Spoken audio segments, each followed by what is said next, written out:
Eduardo Santana instalou a câmera escondida numa segunda-feira de manhã, convencido de que finalmente descobriria por que objetos vinham sumindo de sua casa nos últimos 3 meses. Relógio de ouro do pai, perfumes caros da esposa, dinheiro que deixava sobre o criado mudo. A suspeita recaía sobre Rosa, a empregada que trabalhava para sua família há 2 anos. Uma mulher de 53 anos que sempre foi discreta, pontual e cuidadosa com o serviço. Eduardo jamais imaginou que, ao revisar as gravações, uma semana depois, não encontraria provas de furto, mas sim descobriria algo que o faria chorar como não chorava desde a morte de sua mãe. O que Rosa fazia quando pensava estar sozinha revelaria uma verdade sobre bondade humana que mudaria para sempre a forma como Eduardo via o mundo e as pessoas que trabalhavam para ele. Querido ouvinte, aproveite para se inscrever no canal e ouvir mais histórias surpreendentes e emocionantes como essa.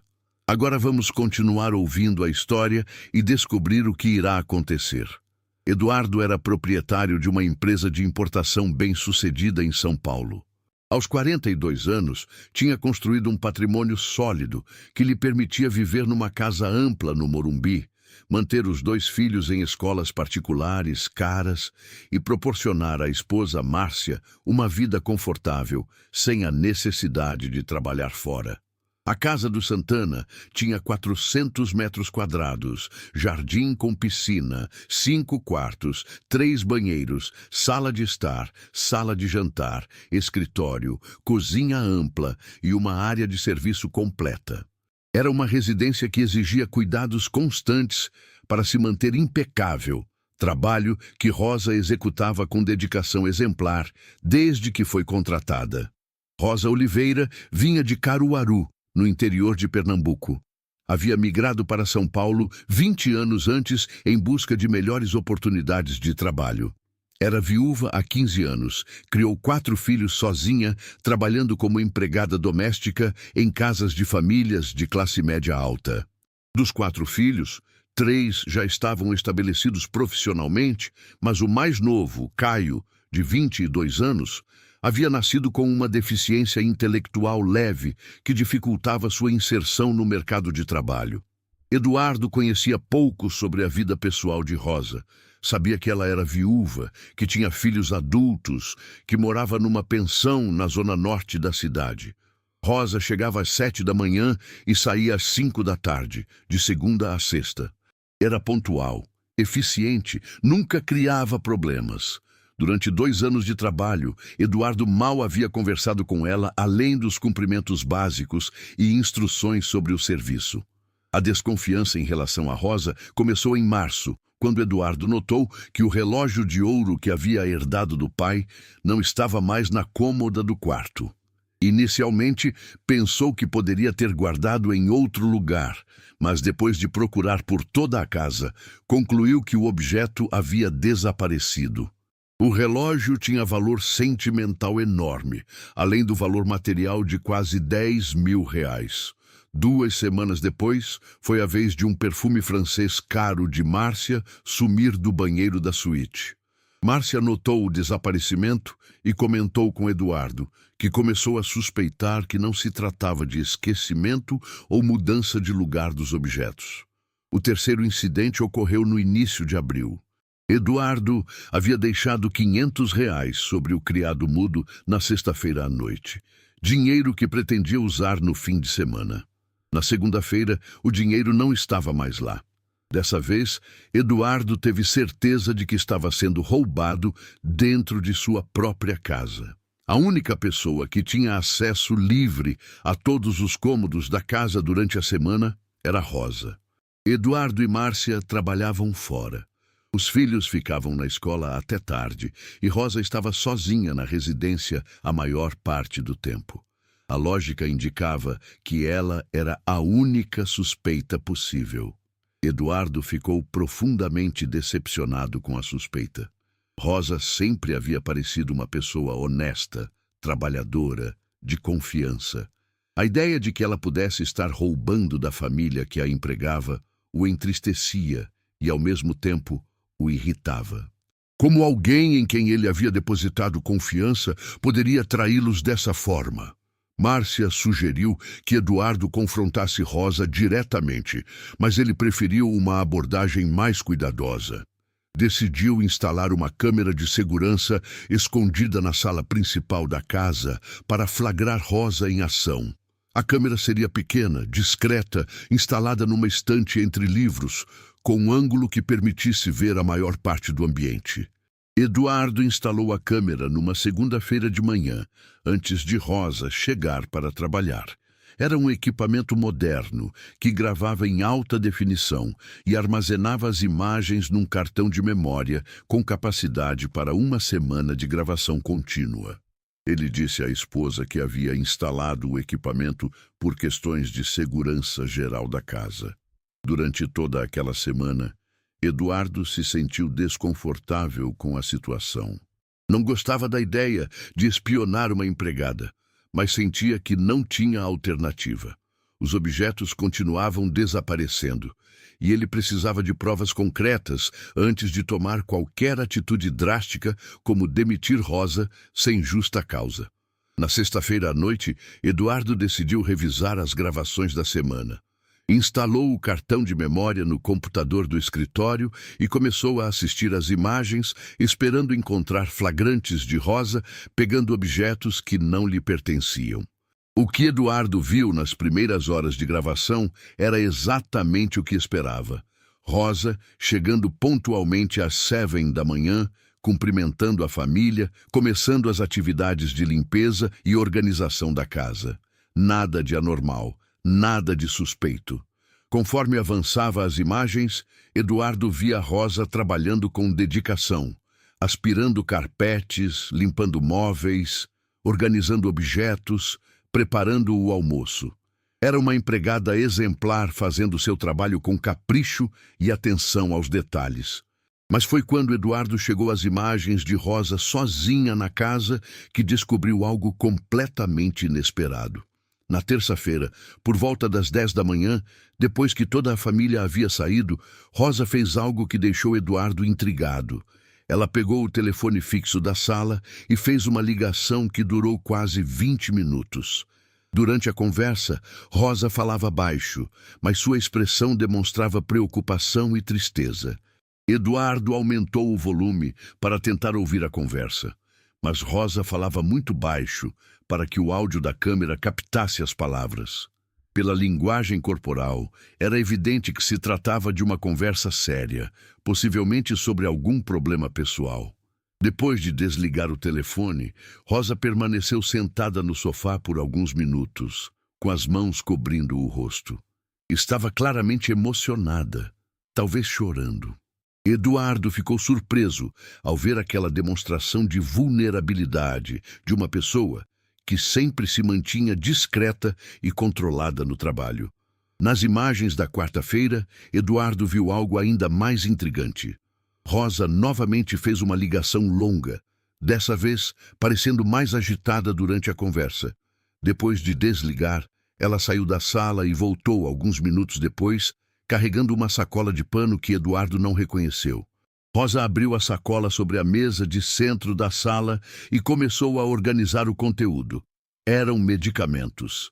Dezenas de caixas de remédios diferentes, alguns dos quais Eduardo reconheceu como medicamentos caros para tratamento de condições neurológicas.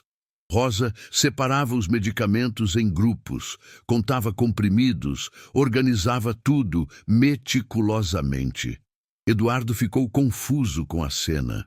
De onde Rosa havia tirado todos aqueles medicamentos? Por que estava organizando-os na sala de sua casa? Seria possível que ela estivesse vendendo remédios ilegalmente? A suspeita sobre os furtos se intensificou. Mas nas imagens da quinta-feira, Eduardo descobriu a verdade que mudaria completamente sua percepção sobre Rosa e sobre si mesmo. Na quinta-feira de manhã, Rosa chegou acompanhada de um jovem que Eduardo nunca havia visto antes. Era um rapaz de aparência simples, com cerca de 20 anos, que claramente tinha algum tipo de deficiência intelectual. Seus movimentos eram um pouco descoordenados, sua fala era lenta e pausada, mas seu sorriso era genuíno e cheio de carinho ao interagir com Rosa. Eduardo percebeu imediatamente que se tratava de um filho de Rosa. A forma como ela o tratava, com paciência e amor infinitos, não deixava dúvidas sobre o parentesco. O rapaz havia chegado carregando a mesma sacola de medicamentos que Eduardo havia visto no dia anterior. Durante toda a manhã, Eduardo observou Rosa cuidando do filho com uma dedicação que o tocou profundamente. Ela preparou um lanche especial para ele. Ajudou-o a tomar os medicamentos na dosagem e horários corretos. Conversou com ele sobre assuntos simples que o deixavam feliz e relaxado. O jovem, que Eduardo depois descobriria se chamar Caio, tinha crises convulsivas que exigiam medicação constante e cuidados especializados. Rosa havia faltado ao trabalho na quinta-feira anterior para levá-lo a uma consulta médica, mas havia inventado uma desculpa sobre compromisso pessoal para não revelar à família Santana os problemas de saúde do filho. Mas foi na sexta-feira que Eduardo viu a cena que o fez chorar. Caio havia passado a noite na casa onde Rosa trabalhava, porque a pensão onde ela morava estava com problema elétrico.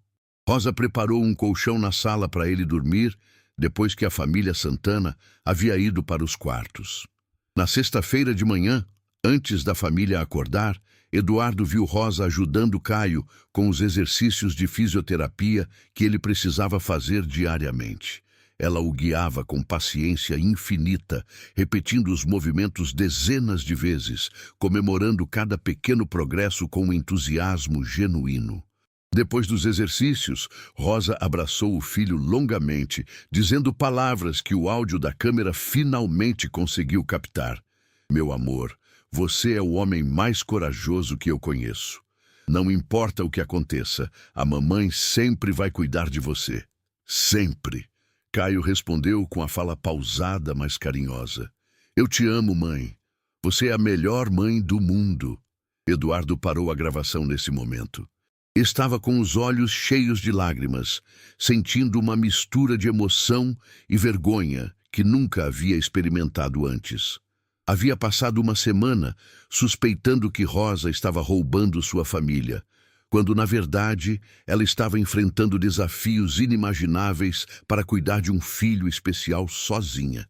Durante o fim de semana, Eduardo não conseguiu tirar da cabeça as imagens que havia visto.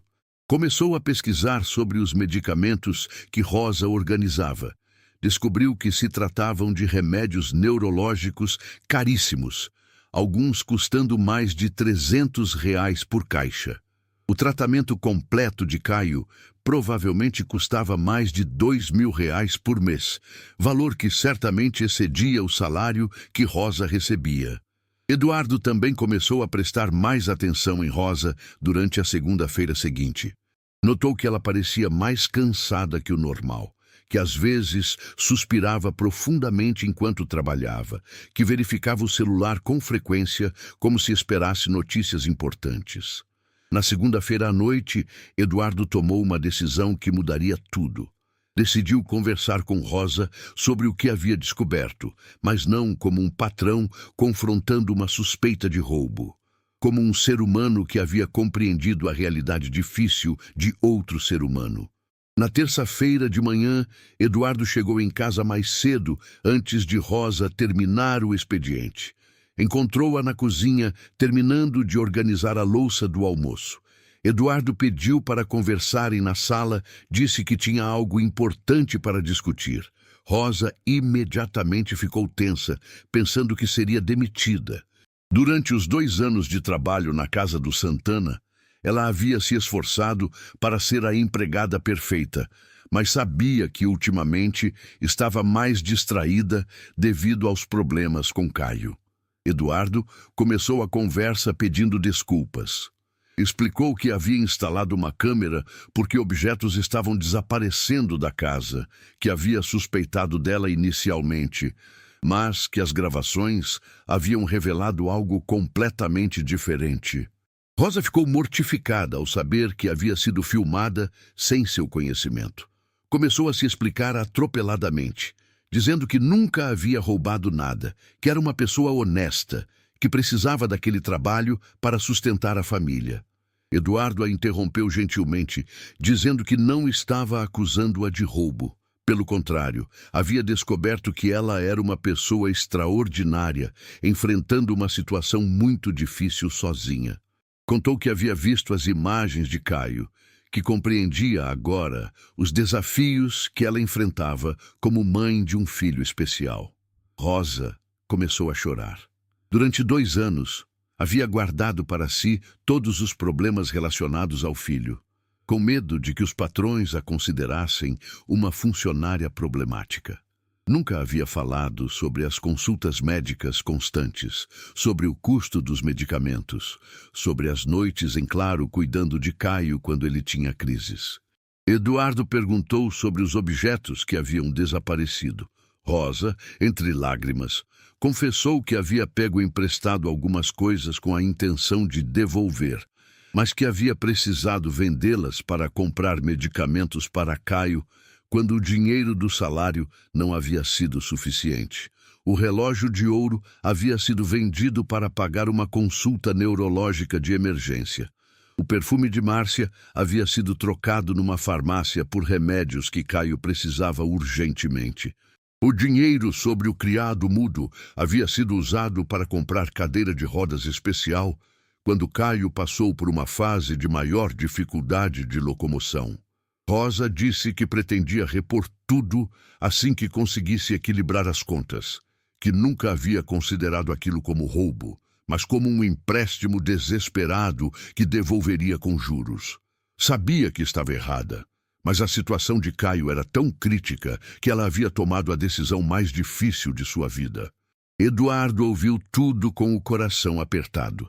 Percebeu que havia julgado completamente errado a situação, que Rosa não era uma ladra, mas uma mãe desesperada fazendo o possível para salvar o filho. Eduardo tomou uma decisão imediata. Disse a Rosa que não apenas a perdoava, mas que queria ajudar. A partir daquele momento, a empresa de Eduardo bancaria todo o tratamento médico de Caio, incluindo medicamentos, consultas e fisioterapia. Além disso, o salário de Rosa seria aumentado para que ela pudesse ter mais dignidade e estabilidade financeira. Rosa não conseguia acreditar no que estava ouvindo. Estava preparada para ser demitida e possivelmente processada, mas estava recebendo compreensão e apoio. Chorou de alívio e gratidão, repetindo que faria de tudo para merecer aquela segunda chance. Eduardo não parou por aí. Contactou os melhores neurologistas de São Paulo, conseguiu consultas prioritárias para Caio, providenciou exames mais detalhados para entender melhor sua condição. Descobriu que, com o tratamento adequado, Caio poderia ter uma qualidade de vida muito melhor. A história de Rosa e Caio sensibilizou também Márcia e os filhos de Eduardo. A família inteira se mobilizou para ajudar.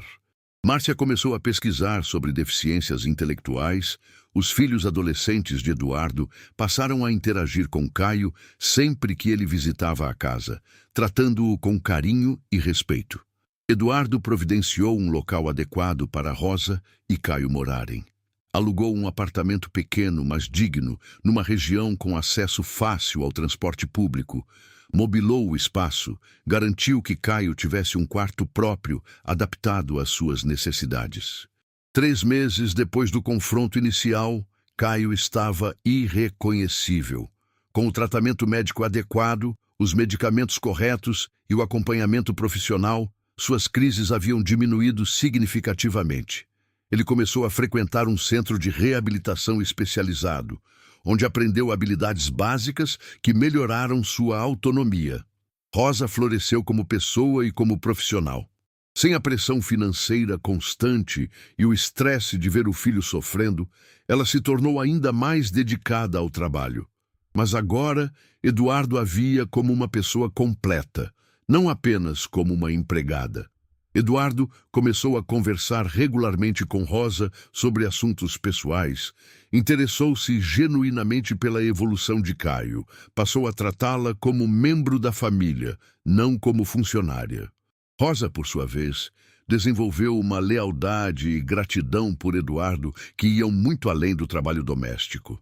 A transformação de Eduardo também foi profunda. Ele percebeu que havia vivido anos numa bolha de privilégio, sem realmente conhecer ou se importar com as pessoas que trabalhavam para ele. A experiência com Rosa o fez questionar sua atitude em relação aos funcionários de sua empresa. Eduardo implementou na empresa um programa de apoio aos funcionários, incluindo plano de saúde que cobria familiares com necessidades especiais, licença remunerada para acompanhar filhos ou pais doentes e auxílio financeiro para situações de emergência. Queria garantir que outros funcionários não passassem pelo desespero que Rosa havia enfrentado sozinha. A história de Rosa e Eduardo se espalhou discretamente entre amigos e familiares, servindo de exemplo sobre como pequenos gestos de humanidade podem transformar vidas. Eduardo passou a contar a história em palestras empresariais, falando sobre a importância de conhecer verdadeiramente as pessoas que trabalham conosco. Caio continuou progredindo. Aos poucos, desenvolveu habilidades que permitiram a ele trabalhar meio período numa oficina protegida, ganhando seu próprio dinheiro e construindo autoestima. Ainda precisava de cuidados especiais, mas havia conquistado uma independência que Rosa nunca imaginou ser possível. Um ano depois da descoberta da câmera, Eduardo organizou uma festa de aniversário para Caio. Foi a primeira festa de aniversário da vida do jovem, com bolo, presente, convidados. Rosa chorou durante toda a comemoração, não de tristeza, mas de alegria pura ao ver o filho sendo celebrado e amado. Durante a festa, Caio fez um pequeno discurso com sua fala pausada, mas emocionada. Obrigado, seu Eduardo, por cuidar da minha mãe e de mim. Vocês são nossa família do coração. Eu sou muito feliz agora. Eduardo não conseguiu conter as lágrimas. Percebeu que a decisão de ajudar Rosa e Caio havia trazido mais significado à sua vida do que qualquer sucesso empresarial. Havia descoberto que a verdadeira riqueza estava em usar recursos para melhorar a vida de outras pessoas. Rosa permaneceu trabalhando na casa dos Santana, mas agora como uma pessoa respeitada e valorizada. Nunca mais precisou pedir emprestado coisa alguma, nunca mais passou noites em claro, preocupada com dinheiro para medicamentos de Caio. Eduardo removeu a câmera escondida da sala, mas manteve outras câmeras de segurança instaladas abertamente na parte externa da casa. Aprendeu que confiança não se constrói através de vigilância, mas através de relacionamentos genuínos e tratamento digno. A experiência transformou a visão de Eduardo sobre justiça e compaixão. Ele compreendeu que, às vezes, o que parece errado pode ser o resultado de circunstâncias desesperadoras, que julgamentos rápidos podem ser cruéis e injustos, que conhecer verdadeiramente uma pessoa antes de condená-la pode revelar histórias extraordinárias de amor e sacrifício. Rosa se tornou uma defensora de outras mães de filhos especiais, ajudando-as a encontrar recursos e apoio. Sua experiência com Caio, combinada com o suporte que recebeu de Eduardo, a transformou numa fonte de orientação para famílias enfrentando desafios similares. Eduardo expandiu seu programa de apoio a funcionários, inspirado pelo impacto que havia causado na vida de Rosa e Caio. Começou a visitar regularmente organizações que trabalham com pessoas com deficiência, contribuindo financeiramente e oferecendo oportunidades de trabalho adaptadas.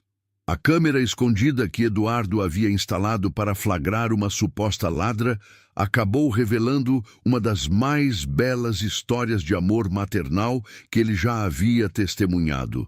Rosa não era uma criminosa, mas uma heroína silenciosa lutando sozinha para salvar seu filho. 2 anos depois, Caio conseguiu um emprego definitivo numa empresa parceira de Eduardo. adaptado às suas capacidades. Rosa continuava trabalhando na casa dos Santana, mas agora como parte da família, não apenas como empregada.